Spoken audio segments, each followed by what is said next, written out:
Graça e paz, amados. Gostaria de deixar uma palavra com vocês nessa noite, que se encontra em 1 Samuel, capítulo 30, diz: Sucedeu, pois, que chegando Davi e seus homens ao terceiro dia em Ziclag, já os amalequitas tinham dado com ímpeto contra o sul e contra Ziclag, e a esta haviam ferido e ateado fogo. Tinham levado cativo as mulheres que estavam nela, porém a ninguém mataram, nem pequenos nem grandes, tão somente levaram consigo e foram pelo caminho. Quando Davi e os seus homens chegaram à cidade e viram que ela estava queimada e que suas mulheres, seus filhos e suas filhas haviam sido levados cativos, alçaram sua voz e choraram até que neles não houvesse mais força para chorar. Também as mulheres de Davi foram levadas cativas, Ainoã, a Jezreelita, e Abigail, a viúva de Nabal, o carmelita. Davi muito se angustiou porque o povo falava em apedrejá-lo, porque o ânimo de todo o povo estava em amargura, cada um por causa de seus filhos e de suas filhas. Todavia Davi se esforçou no Senhor seu Deus. Glória a Deus. Meus amados irmãos, o que a Bíblia fala é um período da história de Davi, que Davi, para fugir de Saul, de uma perseguição que já durava alguns anos, Davi então vai fugir para a Filístia e vai fugir para a terra dos filisteus, vai fugir para Ziclag. Em um determinado momento, ele, como estava habitando lá, ele vai para lutar uma guerra que não era a sua guerra. E muitos de nós temos cometido esses erros. Nós temos entrado em guerras que não são guerras nossas. Como acontece isso? Muitas vezes Deus está tratando com algumas pessoas e nós queremos interferir.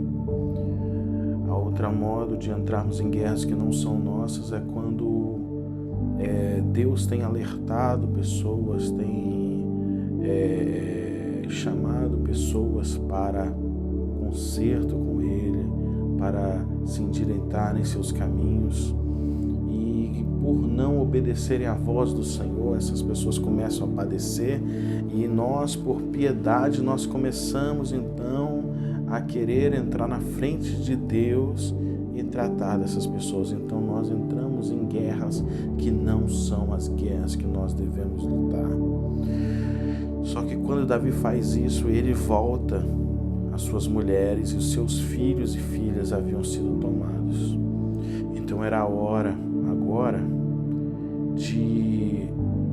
em que o povo vai se revoltar contra Davi. O povo vai se revoltar ao ponto de pegarem pedras para apedrejá-lo, porque Davi era a liderança, e uma vez que o povo percebe que a liderança não se encontra alinhada com Deus, é muito difícil o povo seguir uma liderança desalinhada. Só que Davi, ele faz uma coisa, ele vai assumir a responsabilidade. Ele chora sim, juntamente com o povo, mas ele não permanece no seu luto. O seu luto o impulsiona para que ele venha tomar a responsabilidade. E a palavra do Senhor diz que ele se esforçou no Senhor. Então, meus irmãos, o cansaço muitas vezes vem. Ele estava voltando de uma batalha e agora o próprio lar dele havia sido atingido. Ele estava protegendo lares, protegendo famílias, e agora o seu próprio lar está sendo levado cativo, foi levado cativo. Então ele consulta o Senhor e o Senhor diz: pode ir, porque de certo entregarei nas suas mãos.